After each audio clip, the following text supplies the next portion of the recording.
बिस्मिल्लाहिर्रहमानिर्रहीम।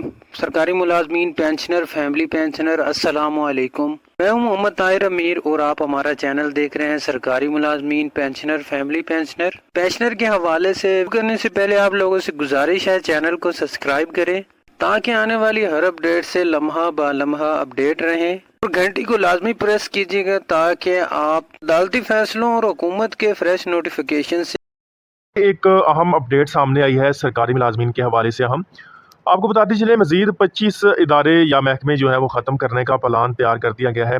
सबसे पहले तो आपको बताते चलें कि government of Pakistan revenue division की जानिब से अहम नोटिफिकेशन जारी हुआ 14 अक्टूबर 2024 को, और इसमें जो है वो एक दफ़ा फिर जो है वो जो डेट है इनकम टैक्स रिटर्न फाइल करने के हवाले से उसको जो है वो बढ़ा दिया गया है, एक्सटेंड कर दिया गया है।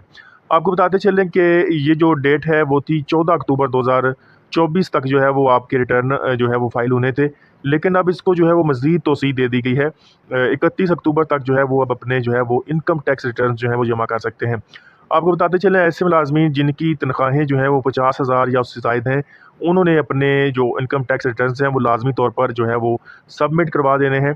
लेकिन अगर आपकी तनख्वाह जो है वो 50,000 से कम भी है तो फिर भी आप इसको अगर जो है वो इनकम टैक्स रिटर्न को फाइल कर देते हैं तो आपका किसी किस्म का कोई टैक्स भी कटौती नहीं होगा, और आप जो है वो 3 माह के बाद फाइलर की लिस्ट में भी शामिल हो जाएंगी। तो जैसा कि आपके इल्म में है कि फ़ाइलर हज़रात जो हैं उनको मज़ीद सहूलतें दी जाती हैं, तो उन सहूलतों का फ़ायदा आप उठा सकते हैं। तो लाज़मी तौर पर आपने जो है वो अपना इनकम टैक्स रिटर्न जो है वो फ़ाइल कर देना है।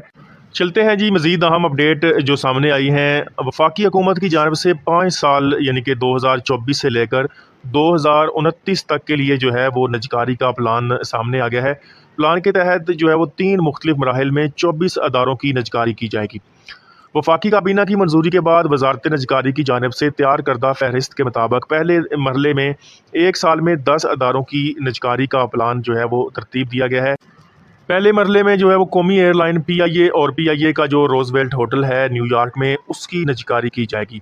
सरकारी दस्तावेज़ के मुताबिक प्लान के तहत Zarai Taraqiati bank, first women bank, house building finance corporation, Pakistan engineering company, Sindh engineering limited और 3 सरकारी बिजली तकसीमकार कंपनियों इस्लामाबाद, फैसलाबाद और गुजरांवाला जो इलेक्ट्रिक सप्लाई कंपनीज़ हैं उनकी निजकारी जो है वो अमल में लाई जाएगी।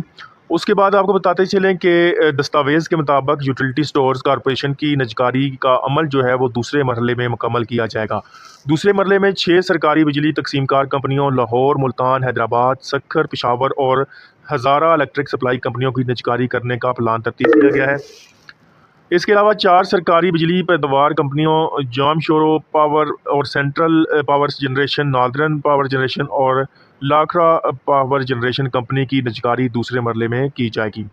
स्टेट लाइफ इंश्योरेंस कॉरपोरेशन और पाकिस्तान री इंश्योरेंस कंपनी की निजकारी भी दूसरे मरहले में होगी। दस्तावेज़ात के मुताबिक तीसरे मरहले में एक अदारे पोस्टल लाइफ इंश्योरेंस की निजकारी जो है वो अमल में लाई जाएगी। यानी कि ये जो चीज़ है वो सामने आ रही है, और इसकी कंफर्मेशन अगर आप देखना चाहते हैं तो आप आज का जो मीडिया है वहाँ पर भी देख सकते हैं कि इस तरह की ख़बरें जो हैं वो सामने आ रही हैं। निजकारी के हवाले से रूस जो है वो पाकिस्तान की स्टील मिल्स के लिए ख्वाह है, और अमेरिका जो है वो पीआईए के जो रोजवेल्ट होटल है उसकी खरीदारी में दिलचस्पी रखता है, जबकि जो चीन है वो इलेक्ट्रिक और पाकिस्तान स्टील मिल्स पर जो है वो सरमायाकारी का इरादा रखता है। ऐसे मुलाजमीन जो कि सरप्लस करार पाएंगे और उनको मज़ीद दूसरे महकमों में एडजस्ट नहीं हो सकेंगे तो फिर उनको गोल्डन हैंड शेक पॉलिसी के तहत जो है वो रकम दी जाएगी। ऐसे मुलाजमीन जो कि सरप्लस करार पाएंगे उनको जो है वो सर्विस पैकेज दिया जाएगा। ये एक तरह की जो है वो गोल्डन हैंड शेक पॉलिसी ही है। यहाँ पर अभी तक चीज़ जो है वो कन्फर्म नहीं हुई है, लेकिन ये 3 तजावीज़ सामने आ रही हैं। पहली तजवीज़ के मुताबिक मुलाजमीन जिनकी जो सर्विस है वो 10 साल तक होगी उनको एक grass salary for each year completed, यानी कि हर साल के बदले में एक ग्रास सैलरी दी जाए। और ऐसे मुलाजमीन जिनकी सर्विस जो है वो 10 से 20 साल है उनको 1.5 सैलरीज़ जो हैं वो दी जाएँ पर ईयर। और इसी तरीके से जिनकी जो है वो 20 साल से ज़ायद है उनको जो है 2 ग्रास सैलरीज जो है वो पर ईयर कंप्लीटेड जो है वो दिए जाएँ।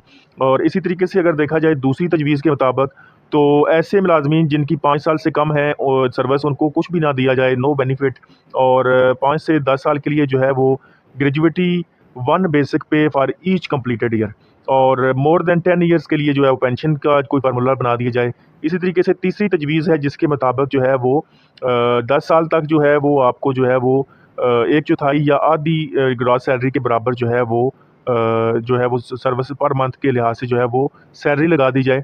और इसी तरीके से 10 से 20 साल के लिए जो है वो आपका एक चौथाई या जो है वो आधी जो सैलरी है ग्रॉस सैलरी उसके बराबर जो है वो आपकी जो है वो लगा दी जाए, सैलरी लगा दी जाए। और इसी तरीके से 20 साल से अबव वालों को जो है वो 100% या 200% जो है वो पेंशन जो है वो टिल सुपरएनुएशन जो है वो दी जाए। इसी तरीके से जो है वो एक हाइब्रिड जो सर्विस पैकेज है उसके मुताबिक जो है वो 10 साल तक जो है वो 1.5 ग्रॉस सैलरी जो है वो दी जाए रिमेनिंग सर्विस के लमसम के तौर पे। और इसी तरीके से 10 साल से ज़ायद सर्विस वालों के लिए जो है वो 1.5 ग्रॉस सैलरी यानी कि 1.5 gross salary for each remaining year, यानी कि हर साल के बदले में आपको 1.5 ग्रॉस सैलरी दी जाए जितना, और ये अमाउंट जो है लम सम अदा कर दी जाए और पेंशन से जान छुड़ा ली जाए। और पर मंथ पेंशन जो है वो विद इफेक्ट डेट ऑफ सर्वेंस, यानी कि जो जब आपके सर्विस पैकेज स्टार्ट होगा वहाँ से जो है वो आपकी पेंशन स्टार्ट की जाए। तो ये चीज़ें जो है वो सामने आ रही हैं, इनमें अभी फाइनलाइज कोई चीज़ नहीं है, ये एक ड्राफ्ट है जो कि सामने आया है। तो मज़ीद अपडेट भी आप तक पहुँचाते रहेंगे। अब तक के लिए इतना ही, अल्लाह हाफ़िज़।